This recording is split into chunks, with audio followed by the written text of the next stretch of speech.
absolutely magnificent.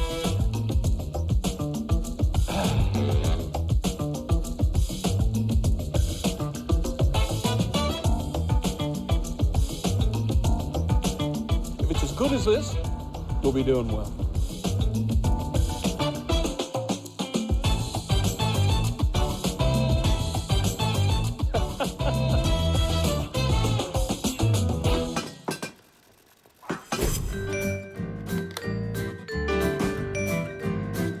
Now, I know I've done a number of curries, vegetable ones that is, on the show.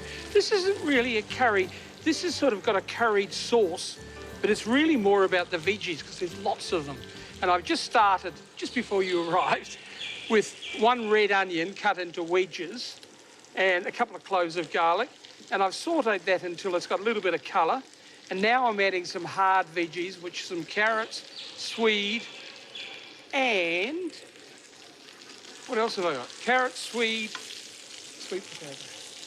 And I'm just going to cook that fairly briefly, just to coat it with some oil.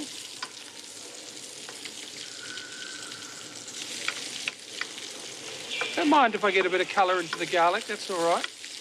And then once it's got to that stage and it's coated with the oil, we'll add some more veggies, which is zucchini, celery, capsicum, and eggplant. Now, I've got yellow capsicum today. Don't know why. I think it was just because it looked nice. And if you feel you need a little bit more oil, I'm using veggie oil for this. Actually, I'm not. I'm using peanut oil, but you can use veggie oil. But if you need a little bit more, which I think I do, just throw it in.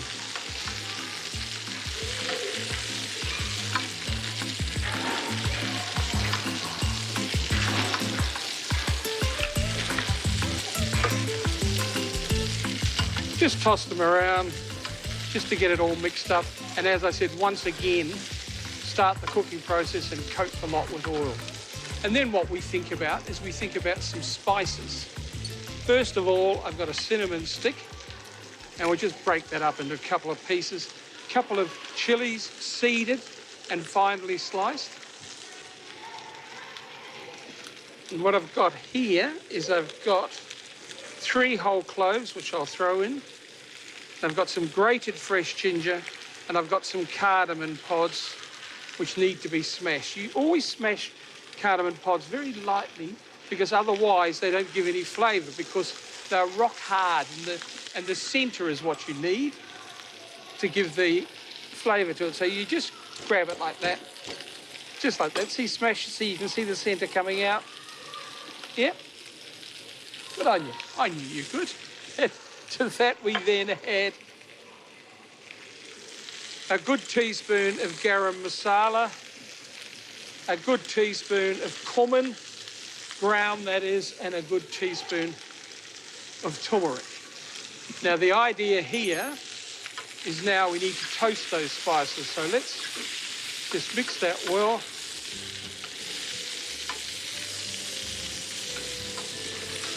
By toasting them, you release the aromas.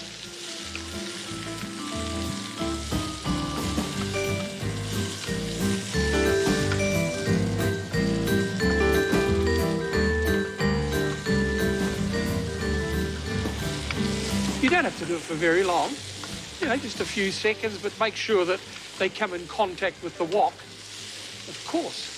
And to that we then add a good teaspoon or 2 of Dijon mustard, about half a can of coconut. Now, we've got cream, isn't it? Yes, coconut cream. I was just double checking. It is supposed to be coconut cream, but I was just double checking that I didn't have coconut milk. Half a can of diced tomatoes. And we'll start off with about a cup of top quality packet vegetable stock.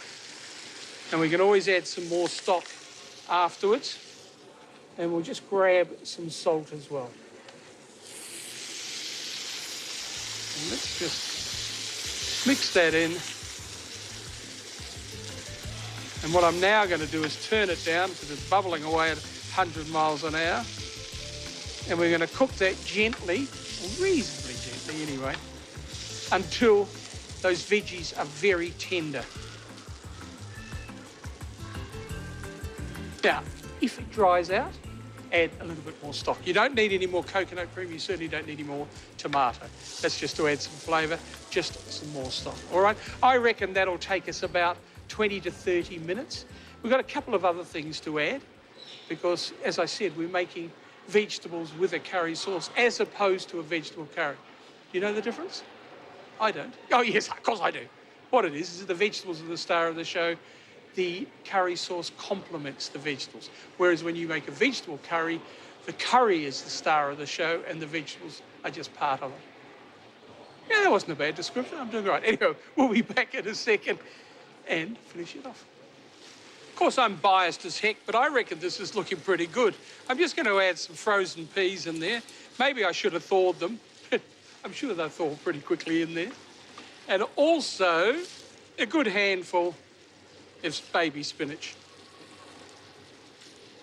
which, as we know, will wilt right down, so we might as well add the rest of it, because it'll disappear anyway.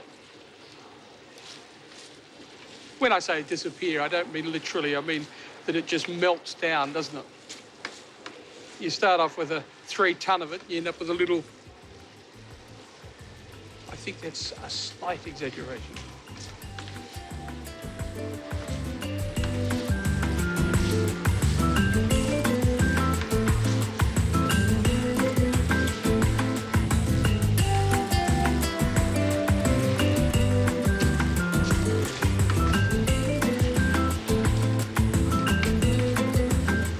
All right, the last thing we are going to add once it's ready is I've just got some yogurt there and I've got some coriander. So I'm just going to throw a good dollop of yogurt on top and we'll add a bit of coriander as well. You could mix it in if you like, the coriander that is, not the yogurt. I don't know why I bothered cleaning the plate then, because you know what's going to happen. The second I start serving, there'll be stuff everywhere. I got great faith in myself, haven't I?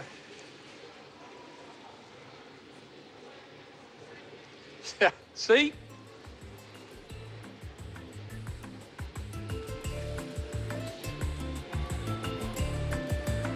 All I can say is thank God for Mr. Chucks.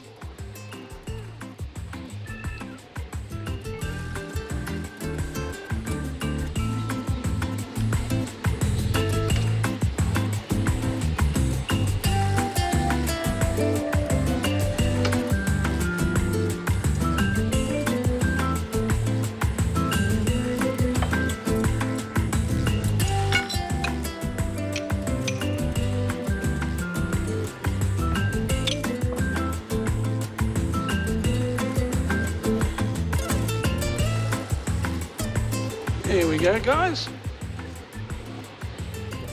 Now that is an absolutely delightful vegetarian dish. It's got more than your required number of vegetables that you need for every day. It's got lots of flavour and it looks good. What's the order?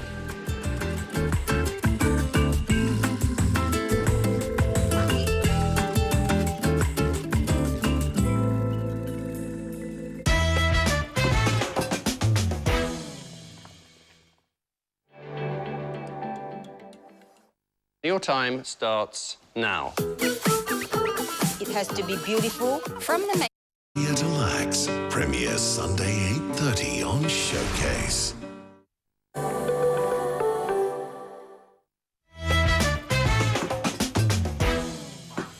Now, I like the idea of this dish, devilled pork ribs. Now, I've used pork belly ribs, but you certainly can use, obviously, the baby backs.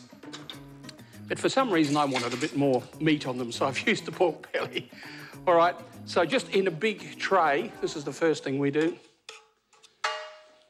Just lay them out. Keep them a little bit separate, and I'm just going to cook these until they're almost tender. There's still some bones in them, so it's not completely boneless. And I'll just put a little bit of olive oil on them. You don't need much, because there's quite a bit of fat in them. We'll also season them. Salt and pepper. And whack them in the oven, 180 degrees. And as you can see in there, I've already got some jacket potatoes. They've just started cooking because I'm going to serve them in the old-fashioned style with some jacket potatoes with sour cream and crispy bacon.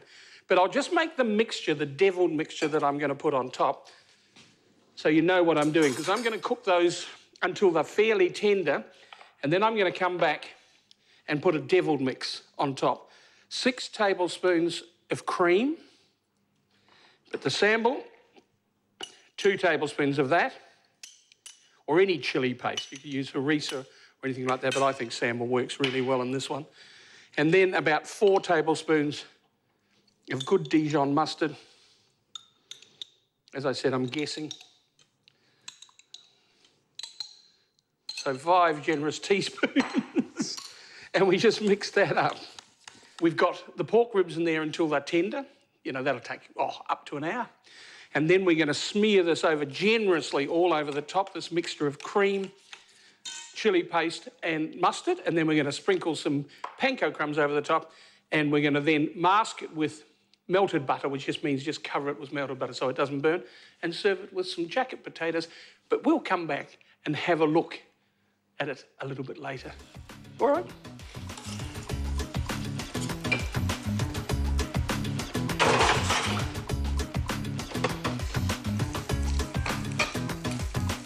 I've just sautéed some bacon here to go on top of the potatoes with sour cream, and I'm just going to drain that a bit.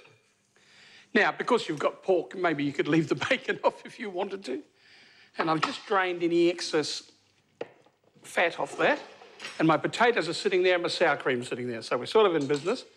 And what I'm now going to do is just paint this generously on top of these ribs.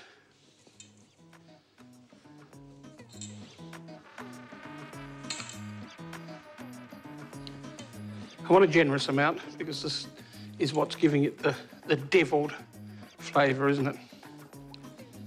So just make sure that you go over it again, add a little bit more, and then we grab some crumbs. As I said, I think I said to you they're panko, and if I didn't, they are, which are just a nice crumb that's now freely available, and they're lighter, and they certainly have a better colour when cooked.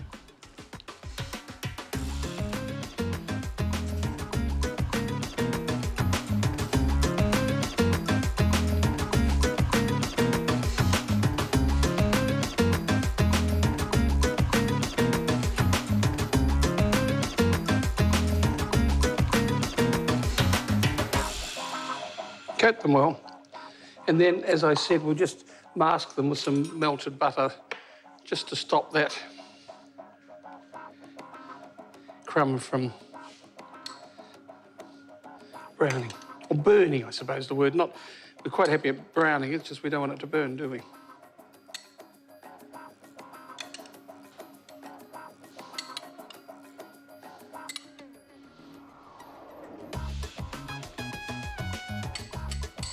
All right, into the oven.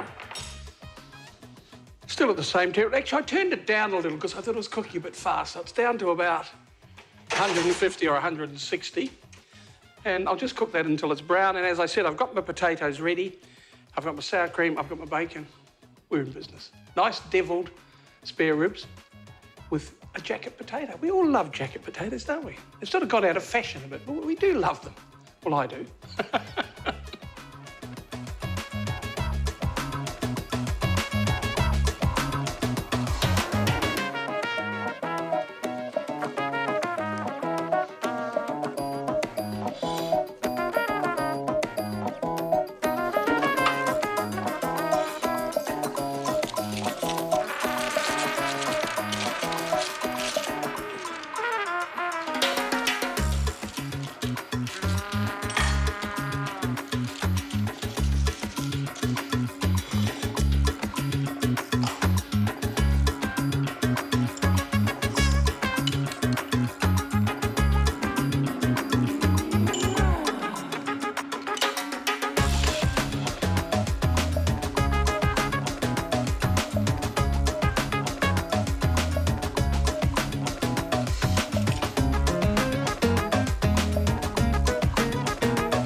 Now, I'm cooking this lamb inside today, but you definitely can cook it on the barbecue. But if you're doing it on a barbecue, you want a covered one because I like to keep the crust a little bit, what shall we say, intact on top. So that's the reasoning. But anyway, inside, reasonably hot oven, bit of fun. It's got some nice little flavours, particularly those wonderful Moroccan preserved lemons, which I always love. Sort of they give an absolute burst of salt through the dish, which is fun. But first of all, I've got some onions, and I'm right in front of you, so you can't see a blessed thing, can you, Brett? Well, that's what I do. It's 2 onions and 3 plump cloves of garlic, and I've just sautéed them in a little bit of butter and a little bit of oil.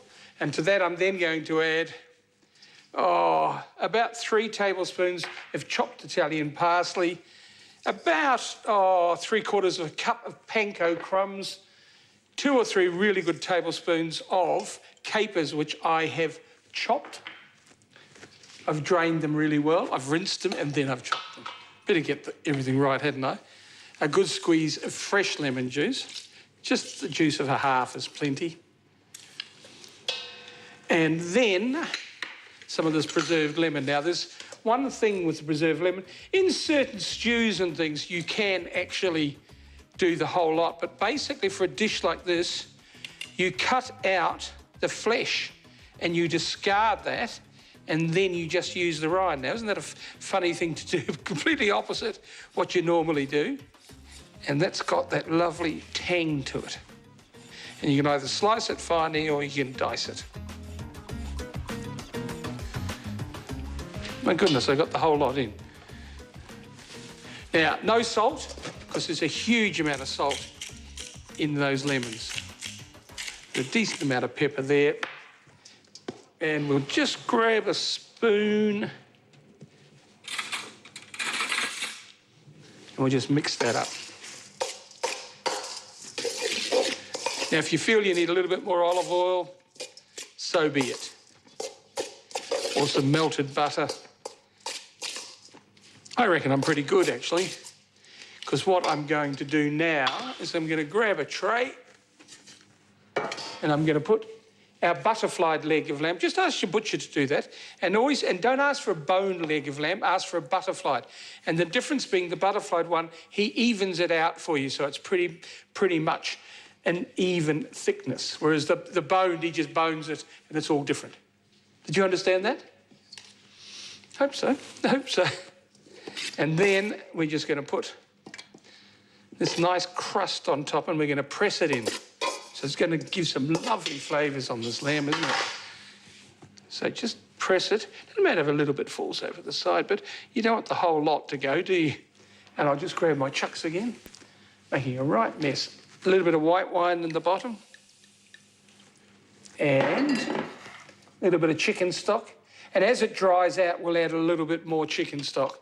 No more white wine, that's enough. But don't baste it, because what I'm trying to do is get a nice brown colour in that crust there. So I'm going to have a crust, but you may find you have to sprinkle a little bit of oil on it every now and then.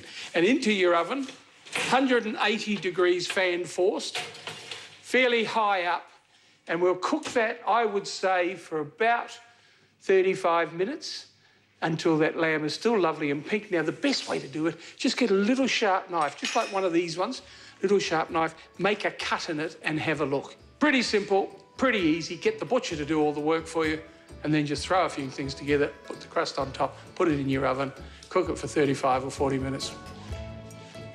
All right, lamb time. Let's just see how I've gone.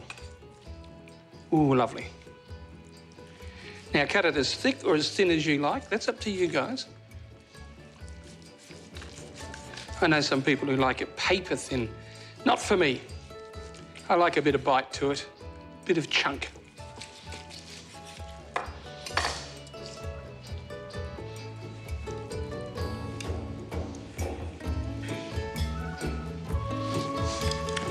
Alrighty, a little bit of juice over the top. A little bit of parsley. Gee, that's good. It really is that. Little bit of the preserved lemon, just adds the magic. Really does.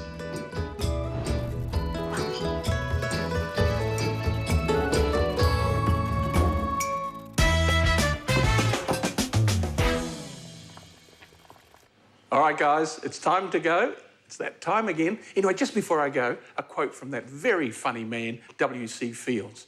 I always cook with wine. I sometimes even add it to the food. Sounds a bit like me. Cheers, guys.